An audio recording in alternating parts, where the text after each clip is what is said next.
Chapter 5. The house on Egypt Street became frantic with activity as the Tulane family prepared for their voyage to England. Edward possessed a small trunk, and Aibileen packed it for him, filling it with his finest suits and several of his best hats and 3 pairs of shoes, also that he might cut a fine figure in London. Before she placed each outfit in the trunk, she displayed it to him. "Do you like this shirt with this suit?" she asked him. "Or would you like to wear your black bowler hat? You look very handsome in it. Shall we pack it?" And then finally, on a bright Saturday morning in May, Edward and Aibileen and Mr. and Mrs. Tulane were all on board the ship, standing at the railing. Pellegrina was at the dock.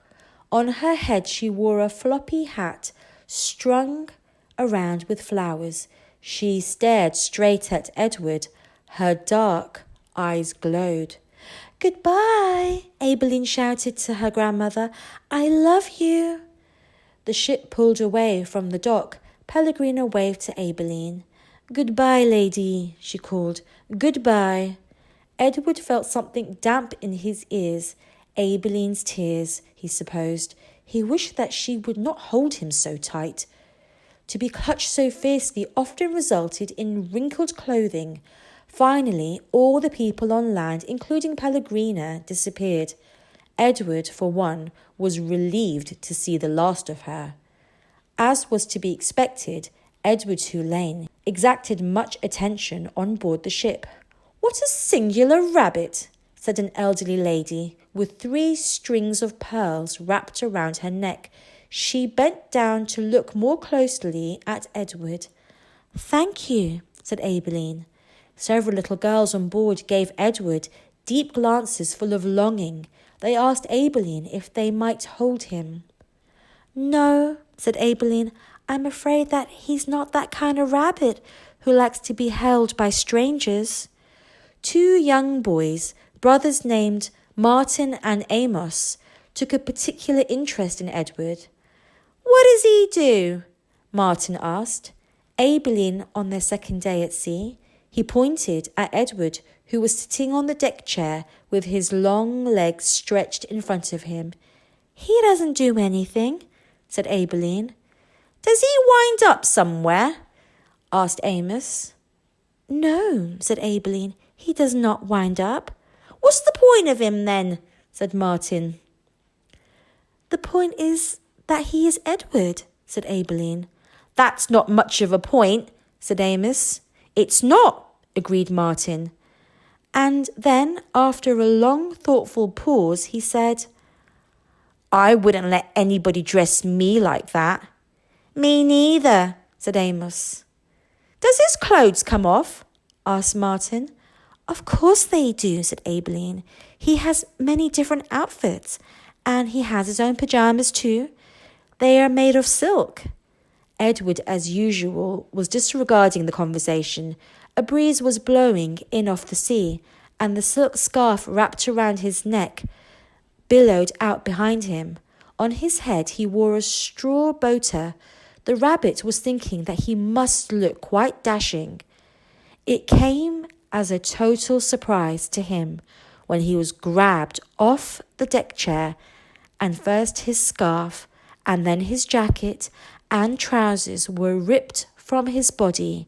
Edward saw his pocket watch hit the deck of the ship and roll merrily towards Aibileen's feet.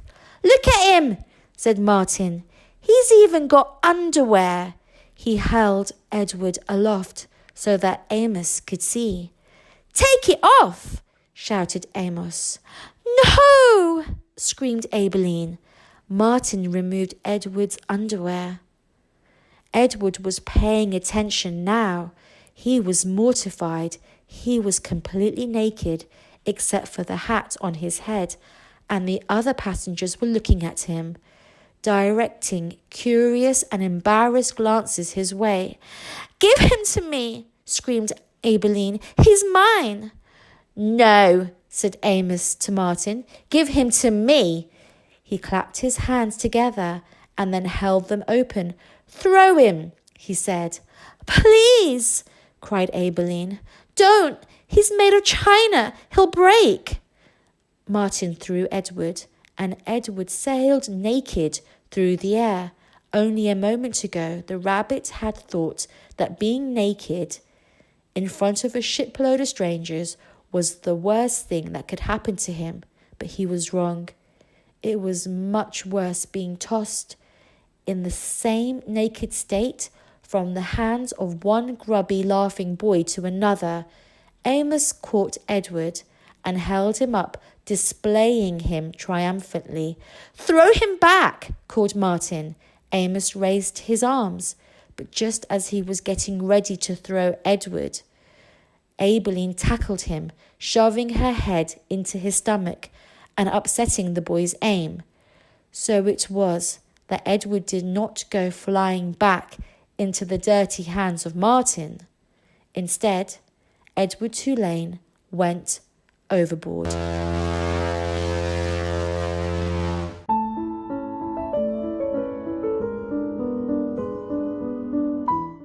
Chapter 6. How does a China rabbit die? Can a China rabbit drown? Is my hat still on my head? These were the questions that Edward asked himself as he went sailing out over the blue sea. The sun was high in the sky, and from what seemed to be a very long way away, Edward heard Aileen calling his name. "Edward!" she shouted. "Come back!" "Come back?" Of all the ridiculous things to shout, thought Edward. As he tumbled, ears over tail, through the air, he managed to catch one last glimpse of Aileen. She was standing on the deck of the ship, holding onto the railing with one hand. In her other hand was a lamp. No, it was a ball of fire. No, Edward realised, it was his gold pocket watch that Aileen held in her hand. She was holding it up high, and it was reflecting the light of the sun. "My pocket watch," he thought. "I need that." And then Aileen disappeared from view, and the rabbit hit the water with such tremendous force that his hat blew off his head.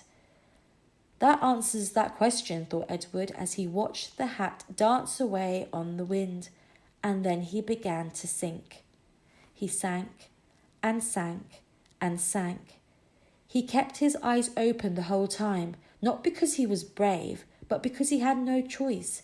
His painted-on eyes witnessed the blue water turning to green and then to blue again.